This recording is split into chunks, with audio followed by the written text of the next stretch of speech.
Nah, baik. Assalamualaikum warahmatullahi wabarakatuh. Eh, Selamat siang, selamat pagi, rekan-rekan. Dalam kesempatan kali ini, kami dari kelas B, kelompok 3, akan mempresentasikan tugas yang telah kami buat, yaitu berupa benchmarking terhadap dari satu instansi terhadap instansi yang lainnya. Perkenalkan, nama saya Irfan Noval dari unit DJPB dan teman saya. Saya Arif Arfandarudini dari unit DJPPR. Oke, baik, terima kasih Mas Arfanda. Kemudian selanjutnya langsung saja saya akan menjelaskan tentang instansi yang akan di benchmarking. Instansi tersebut yaitu adalah Kantor Pelayanan Perbendaharaan Negara atau yang disingkat dengan KPPN. KPPN ini adalah instansi vertikal dari Direktorat Jenderal Perbendaharaan yang memperoleh kuasa dari Bendahara Umum Negara untuk menjalankan sebagian fungsi kuasa BUN. Tugas KPPN sendiri adalah yang pertama yaitu melaksanakan kewenangan perbendaharaan dan bendahara umum negara. Yang kedua yaitu penyaluran pembiayaan atas beban anggaran, dan yang ketiga yaitu penatausahaan, penerimaan, dan pengeluaran anggaran dari kas negara berdasarkan peraturan perundang-undangan. Kantor pelayanan perbendaharaan ini telah tersebar ke berbagai wilayah, mungkin sekitar ada 181 kantor yang tersebar di seluruh Indonesia, dan stakeholder dari KPPN ini sendiri yaitu satuan satker atau satuan kerja yang merupakan unit organisasi kementerian negara atau lembaga. Dan yang kedua yaitu bank pemerintah dan kantor pos sebagai mitra kerja.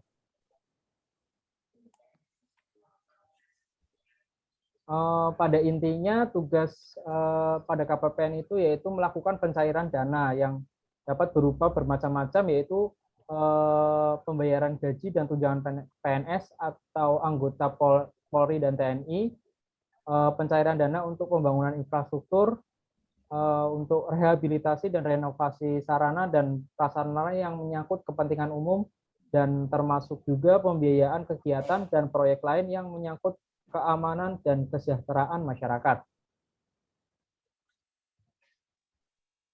Mekanisme yang dilakukan Satker yaitu petugas Satker ini mengajukan surat perintah membayar atau SPM kepada KPPN.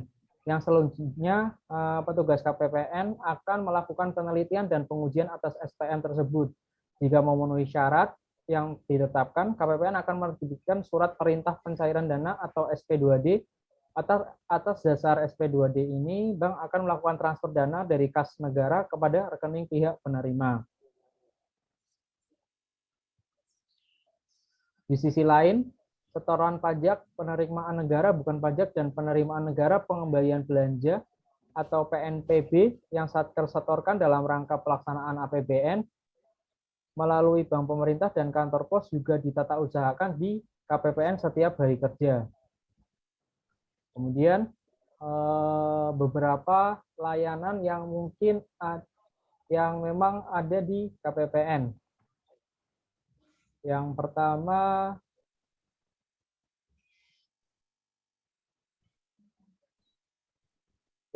yaitu layanan yang telah tadi saya berikan, yaitu layanan pencairan dana. Layanan pencairan dana adalah layanan dengan produk berupa penerbitan surat persetujuan pembayaran tagihan atau SPPT untuk pelaksanaan pengeluaran atas beban APBN berdasarkan SPN yang disampaikan satuan kerja. Layanan yang kedua yaitu layanan bimbingan dan konsultasi, yaitu layanan teknis kepada satuan kerja sesuai dengan standar dan prosedur yang berlaku, serta memberikan bimbingan dalam rangka mempertahankan dan atau meningkatkan pemahaman dan kompetensi satuan kerja. Layanan ketiga yaitu layanan konfirmasi surat setoran, adalah layanan konfirmasi atau legalisasi surat setoran SSP, SSBP, SSPB yang dibayarkan melalui bank atau pos persepsi. Yang keempat yaitu layanan rekonsiliasi laporan keuangan, adalah layanan berupa proses pencocokan data transaksi keuangan satuan kerja dengan data SPAN berdasarkan dokumen sumber yang sama.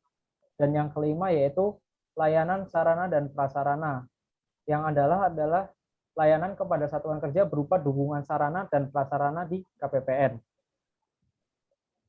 Beberapa kekurangan yang masih mungkin harus ditingkatkan atau harus kita perbaiki lagi dalam layanan KPPN yaitu berupa kualitas akses online terhadap layanan yang disediakan.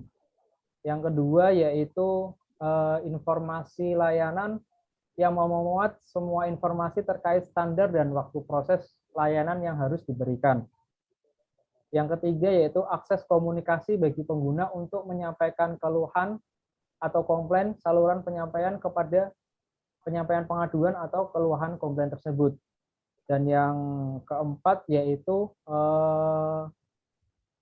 terkait informasi pegawai siap melayani pada waktu dan tempat sesuai dengan ketentuan yang berlaku. Demikian terkait informasi atau profil kantor pelayanan perbendaharaan negara. Yang selanjutnya akan dilanjutkan oleh Arif Arfanda Rudini. Baik, terima kasih Mas Irfan. Baik rekan-rekan, kemudian saya akan lanjutkan dengan unit yang akan menjadi benchmarking dari KPPN. Jadi di sini kami mengambil Direktorat PDPPI atau Pengelola Dukungan Pemerintah dan Pembiayaan Infrastruktur di unit Eselon 1 DJPPR. Direktorat PDPPI sendiri mempunyai visi untuk menjadi unit pengelola dukungan pemerintah dan pembiayaan infrastruktur yang profesional, kredibel, dan akuntabel dalam rangka mendukung percepatan penyediaan infrastruktur untuk mendukung visi dan misi Presiden Wakil Presiden Indonesia Maju yang Berdaulat, Mandiri, dan berkepribadian berlandaskan gotong royong. Lalu bagaimana proses bisnis sendiri dari PDPPI? Jadi pada dasarnya PDPPI ingin menjadi unit yang mengelola pembiayaan melalui skema KPBU yang produktif dengan biaya dan risiko yang terkendali, serta menjadi unit yang mengelola dukungan pemerintah dan risiko keuangan negara yang optimal. Kedua tujuan tersebut akan dilaksanakan dengan birokrasi dan layanan publik yang agile, efektif, dan efisien. Lalu di dalam proses internal sendiri terbagi ke dalam 3 sektor besar, yakni perencanaan, pengelolaan, dan pengendalian serta monitoring. Dalam perencanaan, dilakukan formulasi kebijakan dan kerjasama kelembagaan yang efektif, serta sistem perencanaan pengelolaan KBPU yang optimal. Sementara untuk pengelolaan sendiri, ada asistensi dan analisis pemberian dukungan pemerintah yang berkualitas, kemudian komunikasi publik dan hubungan investor KPPU yang efektif. Kemudian untuk di pengendalian dan monitoring sendiri, dilakukan monitoring progress untuk proyek-proyek yang ada, serta pengendalian kualitas pengelolaan KPBU. Dalam melakukan proses internal, dibutuhkan organisasi dan SDM yang optimal yang diwujudkan dengan pengelolaan SDM yang baik, serta pengelolaan keuangan yang optimal. Nah, dari proses internal dan proses bisnis dari PDPPI sendiri, memang ada beberapa karakteristik yang perlu diperhatikan, di mana PDPPI sendiri saat ini telah menuju kepada digitalisasi yang terstruktur, yakni dengan membuat website KPBU yang dapat diakses oleh masyarakat luas. Apa itu website KPBU? Website KPBU adalah website kerjasama pemerintah dan badan usaha yang berisi mengenai informasi-informasi tentang proyek KPBU, informasi mengenai sistem KPBU sendiri itu apa, lalu progres dari proyek yang telah dilaksanakan, atau progres proyek yang saat ini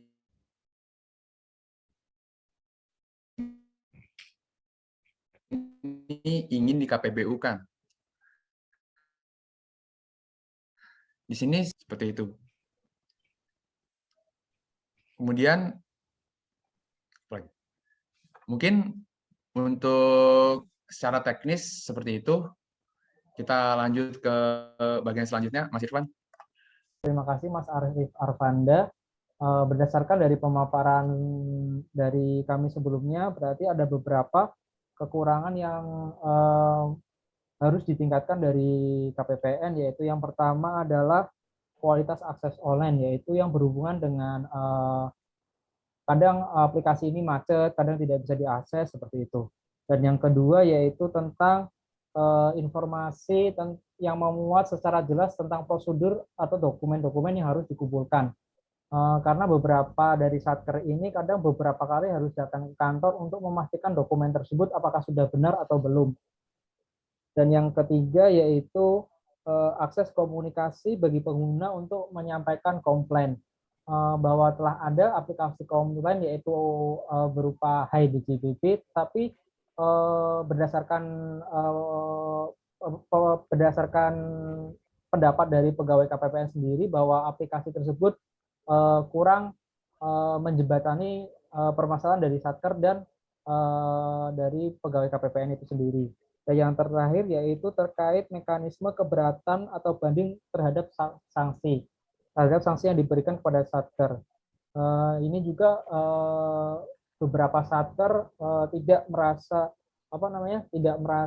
bahwa mereka sedang disanksi karena tidak bisa mencairkan dana. Akhirnya mereka kadang marah terhadap pelayanan di KPPN yang melayaninya seperti itu. Baik, kemudian baik bagi Arif Arpanda untuk dapat mungkin instansinya dapat menjadikan contoh bagi KPPN selanjutnya. Terima kasih. Baik, terima kasih Mas Irfan. Baik rekan-rekan, saya akan memaparkan bagaimana Direktorat PDPPI dapat melakukan hal-hal atau kegiatan untuk meminimalkan atau menghilangkan permasalahan yang telah disebutkan tadi. Pertama, terkait dengan informasi yang memuat secara jelas tentang semua persyaratan administrasi maupun akses online bagi pengguna. Di sini saya izin share screen untuk peragaan, di mana di sini adalah website dari Direktorat PDPPI yang dinamakan website kpbu.kemenku.go.id. Di sini bisa kita lihat bahwa web ini, akses online ini user friendly, tidak terlalu banyak hiasan atau tidak terlalu banyak tab-tab. Dan di sini terbagi dalam 3 tab besar untuk PJPK sendiri, untuk investor, dan untuk umum. Nah, untuk aksesnya sendiri di sini bisa terhitung cepat dan responsif.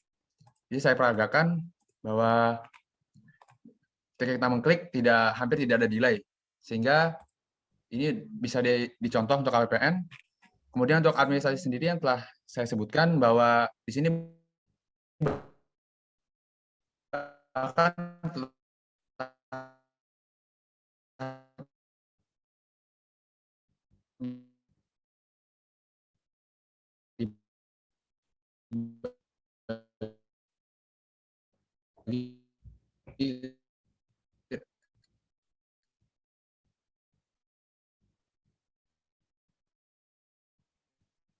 dikelompokkan ya di sini menuju TPJP apa yang diperlukan, misalkan administrasi.